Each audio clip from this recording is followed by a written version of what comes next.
Today's episode was hosted by Einstein HR. It's located in Duluth, Georgia. Thank you. Albert Einstein once said, "If you can't explain it to a 6-year-old, you don't understand it yourself." But what about a 12-year-old? Harrison Ramsay, H, is on a mission to eradicate meaningless business speak and wants to know what the guest does for a living. If the guest clearly describes their craft or job, they win. If not, they'll have time to further explain, and will know that they need to hone in their pitch. Hi, my name is Terry Brinker. I'm the founder of Reliable Energy Advisors.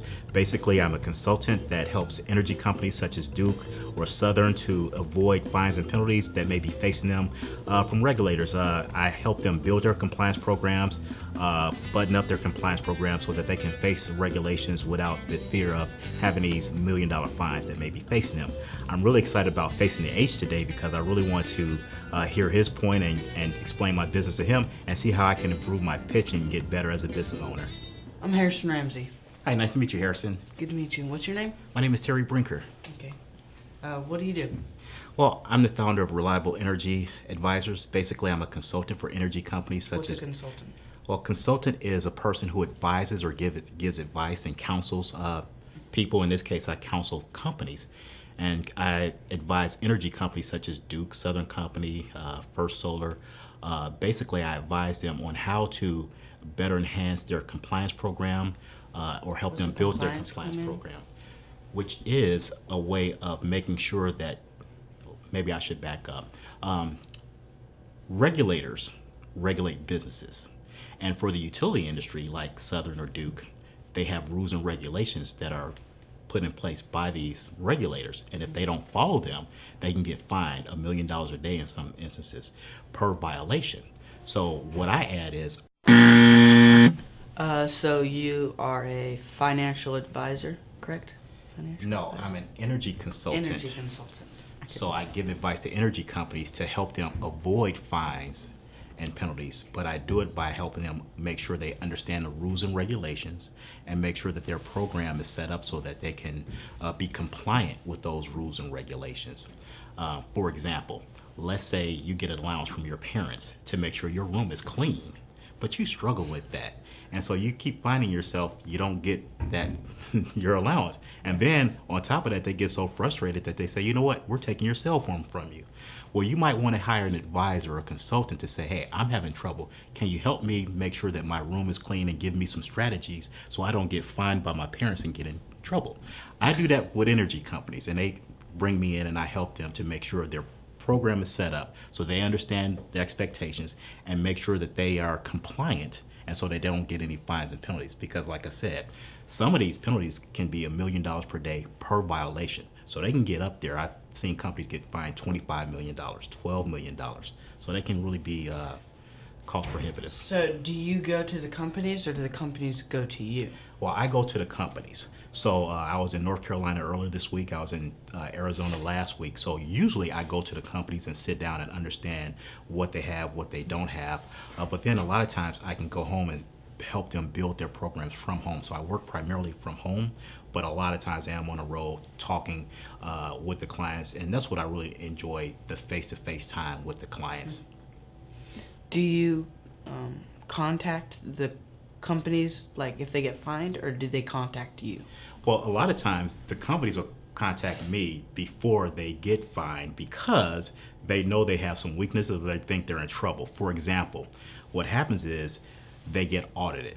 So they know they're on a schedule. They know they have an audit in 6 months or 9 months in a year. And they think, well, we're not ready. If we had that audit today, we're gonna be in trouble. So we better call Terry. So they'll call me to help them to build their compliance program or get things in order, or I will give them what we call a mock audit. I will pretend I'm the auditor and come in and review everything like I'm the auditor and say, hey, you would get fined on this, A, B, C, D, E, and F. And that gives them an opportunity to go and fix A, B, C, D, E, and F. So when the real audit comes, they've already corrected those problems, and then they can avoid any possible fines. So what about the fines that you don't, or what about the problems that you don't see? Well, that's a very good question, but pretty much I know what the auditor is looking for because I used to be an auditor. And the reason I used to work for the regulator, so I know exactly what they're looking for. I know exactly the playbook. And so in a sense, I went from being a prosecutor of these utility companies to being a defense attorney, or a defense, not attorney, but being a defender of these utility companies. So since I know exactly what to look for and what the regulator is going to look for, I don't want to say I've never missed anything, but I don't think I miss anything because I know exactly what they should be having covered. And I'm pretty confident in that. My clients have been really satisfied with that. I've been very successful in all of the client engagements I've had. So why is your business important to these companies? Well, my business is important to the companies because, number one, they want to avoid having fines. You know, companies are in business to make money, not pay millions of dollars of fine.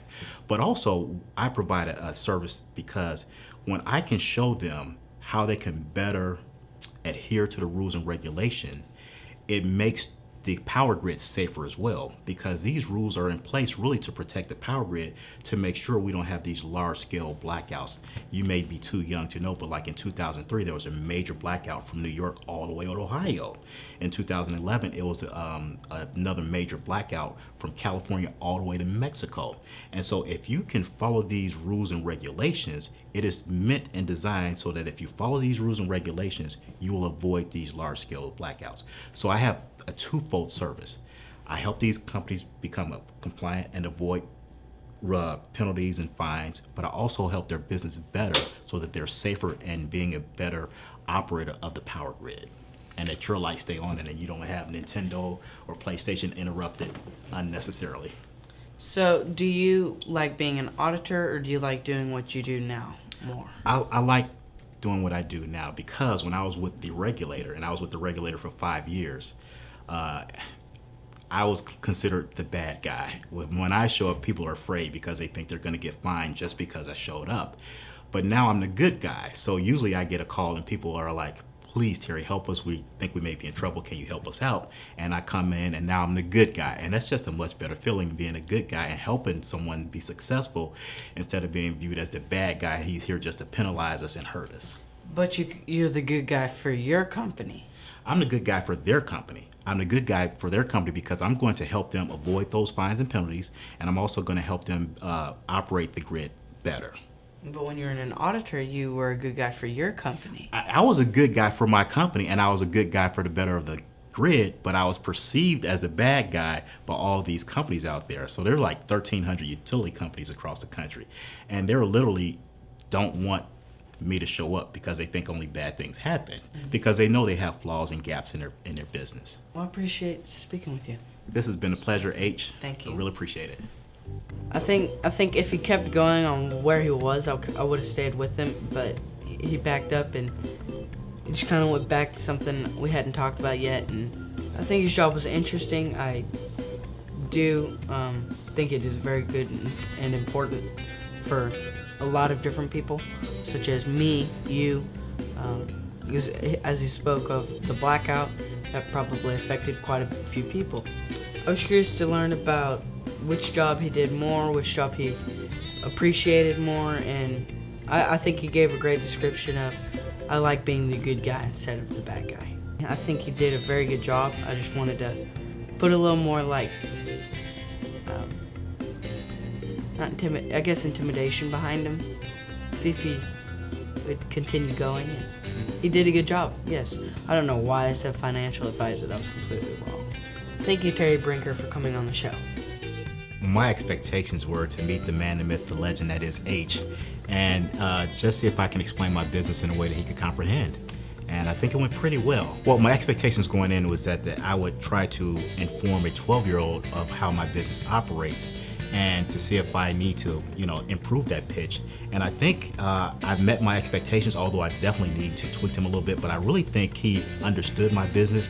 I think it helped that I made the analogy with him getting allowance from his parents based on him keeping his room clean, and if he didn't, he doesn't get that money, and then you could hire someone like an advisor or a counselor to help you with that process. So I think that really connected with him and made understanding my business a little bit better. I've learned that I need to tighten up my elevator speech. I should be able to explain my business within a minute and be really crystal clear about it. And I think I need to improve on that. I think H kind of brought that out because he had to ask some questions in the first minute. I think as I had more time to explain it, it sunk in. However, I need to really shorten that pitch up to make sure it's clear within that first minute. And the minute was up, I'm like, wait, and I'm like shocked. So I need to practice that and rehearse that. That's one of the takeaways, and I'm grateful for Harrison for bringing that out. I had an absolute great time. I wish Harrison just the best. I'm sure he'll do well, but this was well worth it. Thank you so much. Thanks, H, for having me. You rock. Thanks for the experience. Good luck. Hello everybody, this is H. If you liked this video, please subscribe. The next video is right here, and the previous video is right here. Thank you.